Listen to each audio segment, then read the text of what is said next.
Welcome to part two of our What is Family lecture series. This is going to focus on some of the theories, not all of the theories, but some of the ones presented in the textbook. But before we can actually dive into the theories, I have to make sure that you understand what the three broad sociological perspectives are. I can't assume that you've taken an intro to sociology class or have heard these terms before. So I'm going to give you a brief overview of these perspectives. So the first is structural functionalism. Now this sees society as a structure with interrelated parts that are designed to meet the social and biological needs of the individuals of that society. Every part is important, and as long as the wheels continue to turn, society will continue to function. This is a macro level theory. That means that it's looking at groups or states or nations and not necessarily at the individuals. The idea, though, is that structures, things like the family, the school, the church, and the government, are necessary for society to function. And functionalism sees everything as being necessary to the functioning of society. And when I say everything, I mean everything. It considers religion necessary for the function of society. It considers crime necessary for the functioning of society. And we can talk about more about those things later in the semester. The second theory is conflict theory. Now, this looks at society as a competition for limited resources. This idea is predominantly based in early Marxism. The idea that those who had control of industry would eventually come into conflict with the workers. Right? Now, Marx viewed this conflict as an inevitable physical altercation where the workers would eventually rise up with pitchforks and torches and burn down the factories and take back their labor and their wealth from these factory owners. But conflict theory also includes ideas of coercion and how the government can coerce you, or rich individuals can coerce you, or powerful individuals can coerce weaker individuals into following the patterns that they want them to follow. The last of the three broad perspectives is symbolic interaction. Now, unlike conflict theory and structural functionalism, symbolic interaction is a micro-level theory. This means that it focuses on how individuals interact with each other. It focuses on the relationships of the individuals within society, and it's heavily predicated on the need for communication. So when I say communication, I'm talking about the exchange of meaning through language and symbols between individuals. And this is believed to be the way that people make sense of their social worlds. So in the exchanging of meanings, we come to a consensus with each other over what those meanings mean, right? So like if I held my hand out to you to shake your hand, we as individuals have decided that shaking hands is a form of agreement. So we would do that based on that meaning. Also, we can look at like how symbols are viewed in America. So if I showed a picture of the American flag, you would look at that and you would instantly derive meanings that were personal to you and how you felt towards the flags. The majority of individuals in America may look at that flag and feel feelings of patriotism. Some may not. But those are the meanings that are based on their individual interactions that then groups have agreed that this is what these things should mean. Now, when it comes specifically to the family, there are a couple of early theories that we're going to talk about, and the first is consensus theory. Society is a collective expression of shared norms and values. What this means is that we, as a society, have come to say that things like not stealing and being loyal and being patriotic and going to work every day and getting married, having children, and taking care of your family are all shared norms and values. Those are things that we all as a people agree on are good for society. The argument in consensus theory is that people then choose to play their roles rather than exercise the infinite choices available to them because they want to maintain a more harmonious existence. The idea is that while you have an infinite number of choices you can make every single day, you get up and you play the part of the good child or the good spouse, the good worker, because you don't want the chaos that comes with all those choices. You would rather have the simplest, easiest, most productive, harmonious path. Now, this theory is also predicated on the idea that there is a good reason for the status quo. So we go to work, and the reason that we go to work is so that people are productive in society. And that's really good for society, because when people are not productive, there may be things like, increased homelessness or starvation or other items. And that's kind of the argument. But there are also some critiques related to consensus theory. First, because it defends the status quo, it inherently maintains inequalities. And what I mean by this is that if it's not broke, why fix it? That's kind of the argument.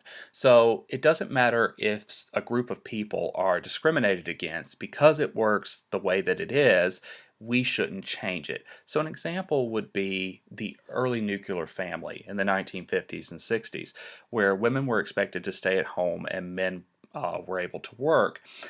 This was called the breadwinner homemaker model, and it is still considered by some groups today to be the ideal family situation. But what it overlooks is the idea that women are autonomous creatures, and while that model suggests that women should stay at home and not have outside employment, that may not be necessarily how every woman feels. So that model, while it is argued to be the best, is also keeping a group of people from being able to find their true potential. Now, this is a perspective that people in power have always used to maintain their power. So again, we can think about those male-dominated spaces, such as the early family in the 1950s and 60s. We can also think about things like white-dominated spaces, and as we talk about how families have morphed and changed across time and how they handle work and other areas, we'll come back to some of that stuff later. But for now, let's just think of it in how groups maintain power and dominance over other groups in order to maintain harmony for them. So the next theory is conflict theory.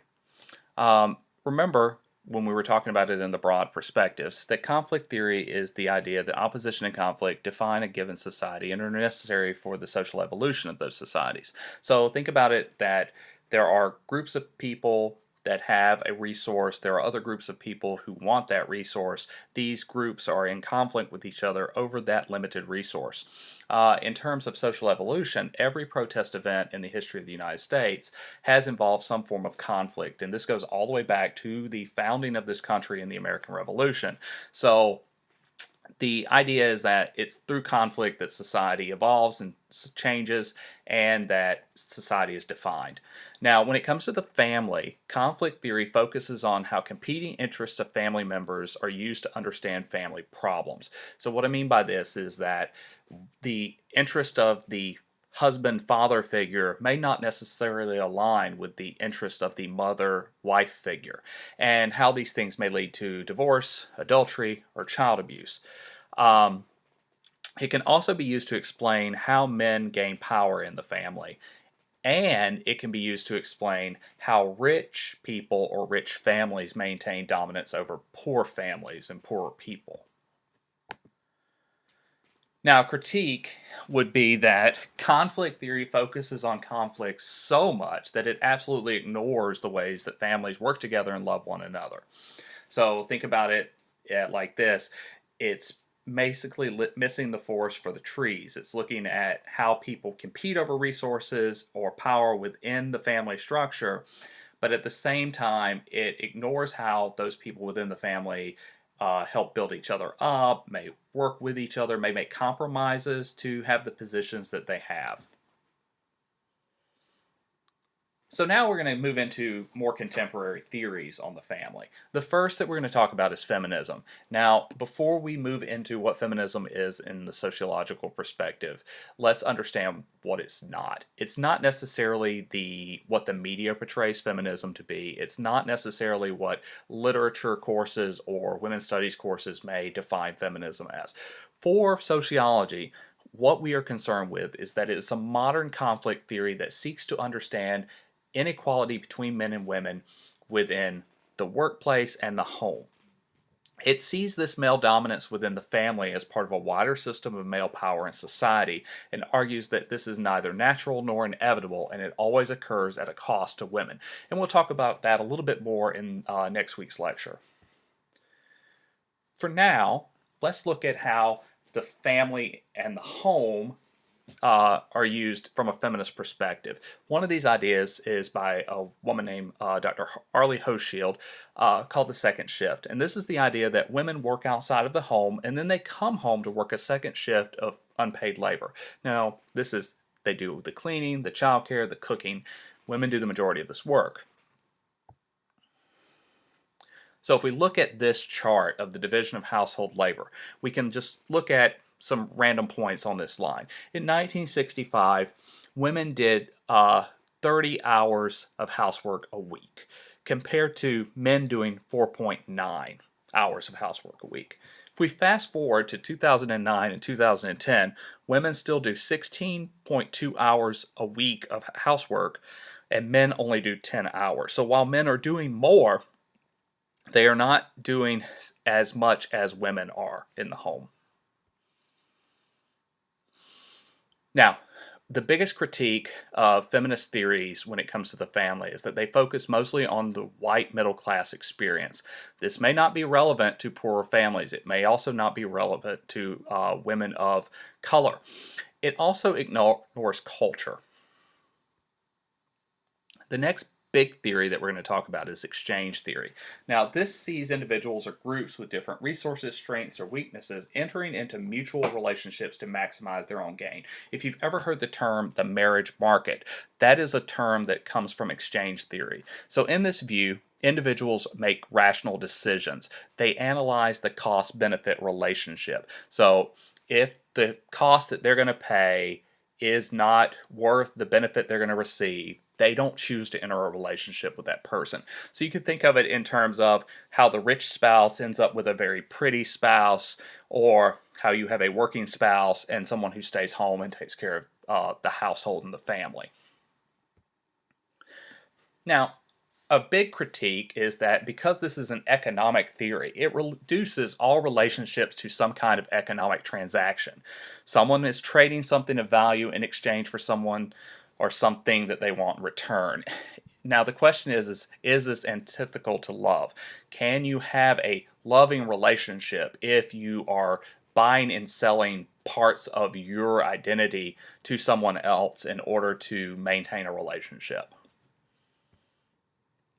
So this is where we're going to conclude. Now, there are other theories that are mentioned in the book, like the demographic theory of marriage, the life course perspective, the modernity perspective. You're going to need to read your textbook to go over what those are and to answer this week's discussion question. But something to keep in mind is that there are multiple theories that attempt to explain why families are structured as they are and how they have changed over time and why. Now, some of these explanations are rational, logical choices where the individual is making a concerted effort to decide what types of relationships they want, what type of family structure they want. Some of these argue that it's an intent to preserve power. So you would argue that men want the breadwinner homemaker model because they can keep their wife at home, they can control what she does, how much money she can spend. Others argue that it's a way to maintain stability. So this is going back to the consensus model. We're just trying to make everything harmonious and just, continue to function. On the more micro level, you could argue that this is the result of interaction and the desire to play a role. That I want to be a husband, you want to be a wife or a husband or a brother or a sister, but you play these different roles because you want to enact those roles. And if we're talking about, say, the life course perspective, maybe an attempt to meet societal milestones. In order to be considered an adult, you have to get married. So every person, pretty much wants to get married. When we poll people, a vast majority want to get married, even in this climate today. But a lot of people are putting that off until they've achieved their careers, right? So you're still trying to reach those milestones, but maybe they've changed as to the order of importance in which you achieve them. So this week you're going to be answering a discussion board. You'll find that in the discussion board section. If you have any questions, please email me or your TAs, and I will see you next week.